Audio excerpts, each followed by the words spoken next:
নারীর দৃশ্য দেখতে দেখতে, হারাম কল্পনা করতে করতে তোমার শরীর থেকে তো বীর্যপাত হয়েছে, অথবা তুমি তো নিজের লজ্জাস্থানে নিজের হাত নাপাক ব্যবহার করে তুমি নিজের বীর্যপাত ঘটিয়ে নিজের শরীর নাপাক করেছ। এটা তো জিনা। নাকিহুল ইয়াদে মালউনুন, নবীজি বলছে যার হাত যে নিজের লজ্জাস্থানে খারাপ ব্যবহার করে সে অভিশপ্ত, মালউন, মালউন সে। নবী বলছে অভিশপ্ত, লানত তার উপরে, লানত তার উপরে, লানত তার উপরে। অতএব লানতের যোগ্য হয়ে জিনা আর ব্যভিচারের আসক্তি করে নিজের শরীর যৌবন নষ্ট করে অশ্লীল ছবি দেখতে দেখতে রাত 2টা 3টা বাজে যেই নাফরমান ঘুমায় গেলা, আল্লাহ নবী তো বলছে লা ইয়াজনি জানি হিনা ইয়াজনি ওয়া হুয়া মুমিন। নবী বলছে যে জিনা করে সে মুমিন থাকে না, মুমিন থাকে না, মুমিন থাকে না। অতএব নাফরমান না একটা সেজদা দিলি, আবার নারী দেখে, ছবি দেখে, অশ্লীল দৃশ্য দেখে শরীর নাপাক করে রইলি। হায় হায়, এই ঘুম যদি আর না ভাঙে। খুব সংক্ষেপ কথা হলো, আল্লাহ তাআলা আমাদেরকে 5টা কথা বলছেন যে বান্দা এই 5টি কথা তুমি সারাক্ষণ সর্বদা মৃত্যু পর্যন্ত মনে রাখবা, তাহলে তোমার জীবন সুন্দর হবে। 5টা কথা সর্বদাই মনে রাখবা। 1, ওয়ালাকাদ খালাকনাল ইনসান। আল্লাহ বলছে বান্দা মনে রেখো আমি তোমাকে সৃষ্টি করেছি, আমি আল্লাহই মানুষকে সৃষ্টি করেছি। আল্লাহ যেন আমাকে বলতেছে আনিস মনে রেখো আমি তোমাকে সৃষ্টি করেছি, অতএব আমি যেহেতু তোমাকে সৃষ্টি করেছি আমি তোমাকে ছাড়বো না।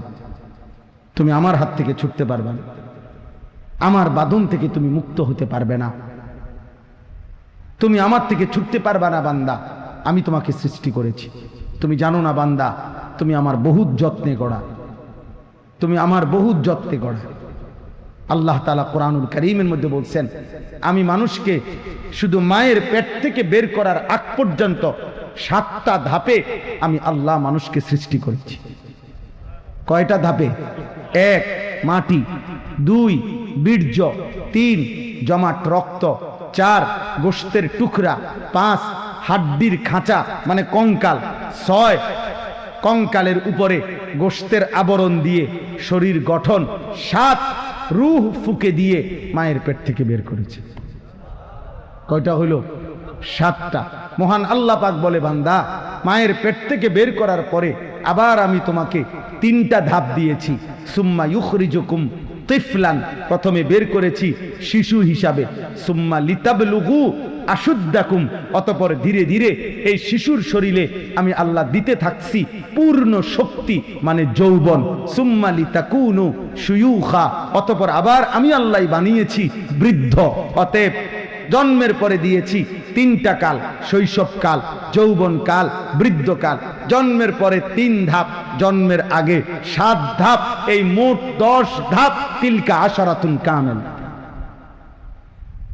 এই 10 পূর্ণ। কয়টা হলো? 10টা। মহান আল্লাহ পাক বলে বান্দা তাহলে তুমি ভেবে দেখো আমি রব্বুল আলামিন তোমাকে এই ধীরে ধীরে ধীরে ধীরে আমি আল্লাহ একটার পর একটা ধাপ পার করে আমি তোমাকে সৃষ্টি করেছি।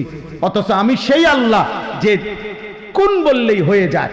আমি যদি বলতাম কুন তাহলেই হয়ে যেত, তাহলে তোমাকে তো আমি এভাবেও বানাইতে পারতাম, কিন্তু আমি এমনটা না করে 9 মাস লাগাতার মায়ের অন্ধকার জরায়ুর মধ্যে কাউকে না ডেকে একাকী আমি আল্লাহ আমার কুদরতি হাতে অন্ধকারের ভিতরে কাউকে কিছু না জানিয়ে বান্দা আমার নিজ হাতে নাক লাগাইছি, কান লাগাইছি, চোখ লাগাইছি, জাররা জাররা দেহ আমি আল্লাহ আমার কুদরতি হাতে সাজাইছি। বান্দা তুমি জানো না তুমি আমার বড় যত্নে গড়া। সেই আমি তোমাকে বলছিলাম সেজদা দিতে, যে আমি তোমাকে এত যত্ন করে বানাইছি। তোমার নাক আমার দেওয়া, তোমার চোখ আমার দেওয়া। তুমি তোমার মাকে জিজ্ঞেস করো, আমি কোনোদিন মায়ের পেটে থাকাকালীন তোমার মাকে কোনোদিন জিজ্ঞাসাও করি নাই যে মা তোর ছেলের নাক কেমন দেব, কেমনে লাগাবো। না, আমি কাউকে বলি নাই। আমি একাই আমার নিজের ইচ্ছে মতো, আমার পছন্দ মতো ফি আইয়ি সূরাতিন মা শাআ রাক্কাবাক, আমি নিজ হাতে আকৃতি দিয়েছি বান্দা।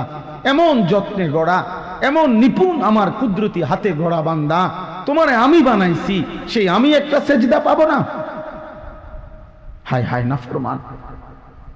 এই আজকের সারা দিনে এক ওয়াক্ত নামাজ, ফজর জোহর আসর মাগরিব এশা, এক ওয়াক্ত নামাজ যারা পড়ো নাই বাপ, ছেলেরা তোমরা যারা পড়ো নাই, মুসলমানের বাচ্চা কেমনে ঘুমায় বাবা, কেমনে ঘুমায়? এই ঘুম যদি আর না ভাঙে,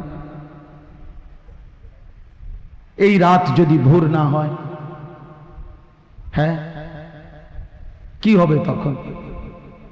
রাত 2টা পর্যন্ত 3টা পর্যন্ত মোবাইলে অশ্লীল ছবি দেখতে দেখতে, নারীর দৃশ্য দেখতে দেখতে, হারাম কল্পনা করতে করতে তোমার শরীর থেকে তো বীর্যপাত হয়েছে, অথবা তুমি তো নিজের লজ্জাস্থানে নিজের হাত নাপাক ব্যবহার করে তুমি নিজের বীর্যপাত ঘটিয়ে নিজের শরীর নাপাক করেছ। এটা তো জিনা। না কিহুল ইয়াদে মালউনুন, নবীজি বলছে যার হাত যে নিজের লজ্জাস্থানে খারাপ ব্যবহার করে সে অভিশপ্ত, মালউন, মালউন সে, নবী বলছে অভিশপ্ত, লানত তার উপরে, লানত তার উপরে, লানত তার উপরে। অতএব লানতের যোগ্য হয়ে জিনা আর ব্যভিচারের আসক্তি করে নিজের শরীর যৌবন নষ্ট করে অশ্লীল ছবি দেখতে দেখতে রাত 2টা 3টা বাজে যেই নাফরমান ঘুমায় গেলা, আল্লাহ নবী তো বলছে লা ইয়াজনি জানি হিনা ইয়াজনি ওয়া হুয়া মুমিন। নবী বলছে যে জিনা করে সে মুমিন থাকে না, মুমিন থাকে না, মুমিন থাকে না। অতএব নাফরমান, না একটা সেজদা দিলি, আবার নারী দেখে ছবি দেখে অশ্লীল দৃশ্য দেখে শরীর নাপাক করে রইলি। হায় হায়, এই ঘুম যদি আর না ভাঙে,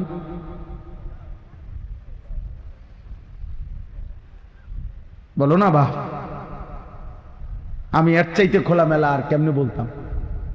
এখানে তো অনেক মুরব্বী আলেম বসা, অনেক শ্রদ্ধেয় বাবা চাচা বসা, এর চাইতে বেশি তো আর বলতে পারলাম না। এতটুকু তো বেশি বলে ফেলছি। এই জন্য কিশোর ভাই, আমার জিন্দেগির ফিকির এটা, আমার জীবনের মেহনত এটা, আমার জীবনের সাধনা এটা। মুসলমানের কিশোর বদলাবে, মুসলমানের নওজোয়ান বদলাবে, মুসলমানের কিশোরী তরুণী, মুসলমানের মেয়েরা বদলাবে, ছেলেরা বদলাবে, আল্লাহর দিকে ফিরবে। তোমরা জানো না, নওজোয়ান ভালোবাসার নাম করে প্রেমের ফাঁদে ফেলে আজকে এই পরিমাণ অসভ্যতা আমাদের সমাজটাতে। শেষ পর্যন্ত ইমানদার মুসলিম মেয়ে, মুসলিম নারী, হিন্দু বেঈমান মুশরিকদের খপ্পরে পড়ে নিজের ইজ্জত, নিজের ঈমান, নিজের সতীত্ব হারাচ্ছে রে বাপ, হারাচ্ছে। সংখ্যাগরিষ্ঠ মুসলমানের বাংলাদেশে, সংখ্যাগরিষ্ঠ মুসলমানের বাংলাদেশে, 92% মুসলমানের বাংলাদেশে ইসকনের গুন্ডারা, ইসকনের সন্ত্রাসী, হিন্দু উগ্র অধ্যত্বপূর্ণ সন্ত্রাসী সংগঠন ইসকনের বেঈমানরা মুসলমানের ইমামকে অপহরণ করে নির্যাতন করেছে, জুলুম করেছে। এমন 92% বাংলাদেশে বসবাস করে আমাদের জানের নিরাপত্তা কোথায়, ইজ্জতের নিরাপত্তা কোথায়? আর তোমরা যুবক রাত ভর দিন ভর নারী দেখে দেখে, ছবি দেখে দেখে জীবন শেষ করে ফেলছো। হায় হায় মুসলিম নওজোয়ান, মনে রেখো, মনে রেখো, এই রাত শেষ না। যদি তুমি হায়াতে বাঁচো তাইলে এর খেসারত দিতে হবে তুমি। যদি আল্লাহ তোমাগরে বাঁচায়, আগামীর পৃথিবীতে যদি তোমরা আবার 20 বছর 40 বছর আরো হায়াত পাও, তাহলে এই অসভ্যতা, এই বেনামাজি জিন্দিগি, এই হারাম জীবন, এই চরিত্রহীনতা, এই অশ্লীল উলঙ্গ ছবি দেখা, মোবাইলের আসক্তিতে পড়ে থাকা, মোবাইল নিয়ে ডুবে থাকা, এর খেসারত, এর বিনিময়ে তোমাদেরকে দিতে হবে ভিক্ষার থালা হাতে নিয়া দুয়ারে দুয়ারে হয়তো ফিরবা। মনে রাখ, আমার নাম আনিসুর রহমান, আমি বলে গেলাম, মনে রাখো বাপ, গুনাহ ফকির বানায়, এটা কিতাবের নির্ভরযোগ্য কথা। গুনাহ মানুষকে 3 জিনিস, সবচেয়ে মোটা 3টা জিনিস মানুষকে ক্ষতি করে, আর অনেক আছে, তন্মধ্যে সবচেয়ে বড় ক্ষতি করে 3 জিনিস। গুনাহ মানুষের এলেম নষ্ট করে দেয়, গুনাহ মানুষের রিজিক নষ্ট করে দেয়, গুনাহ মানুষের ইবাদতের আগ্রহ নষ্ট করে দেয়। এই জন্য মাদ্রাসার তালেব এলেমদেরকে বলি, তালেব এলেম এই সমাজের সমস্ত ছেলে পেলে, স্কুল পড়ুয়া, কলেজ পড়ুয়া, ইউনিভার্সিটি পড়ুয়া, তোমার আশেপাশের স্বাস্থ্য ভাই, জ্যাঠতো ভাই, সবার হাতে হাতে একটা মোবাইলও যদি থাকে, একটা মাদ্রাসার তালেব এলেমও, বন্ধু আমার, দোস্ত আমার, কওমি মাদ্রাসার ছেলেরা, উম্মতের আখিরি চেরাগ তোমরা, উম্মতের শেষ বাতি তোমরা, উম্মতের শেষ ঠিকানা কওমি মাদ্রাসা। তোমরা যদি আল্লাহরে না চিনো, সেজদা না করো, কোরআন সুন্নাহর ইলম নিয়ে তোমরা যদি ময়দানে না এগিয়ে আসো, আগামীর উম্মত পথহারা হয়ে যাবে। এজন্য তোমরা মোবাইল টিপো না, তোমরা মোবাইল টিপো না। উঠতি বয়সের নওজোয়ান আলেম, প্রিয় ভাই আমার, আপনারও হাত জোর করে বলি আমি, আপনিও মোবাইলের আসক্তি যদি থাকে ছেড়ে দেন।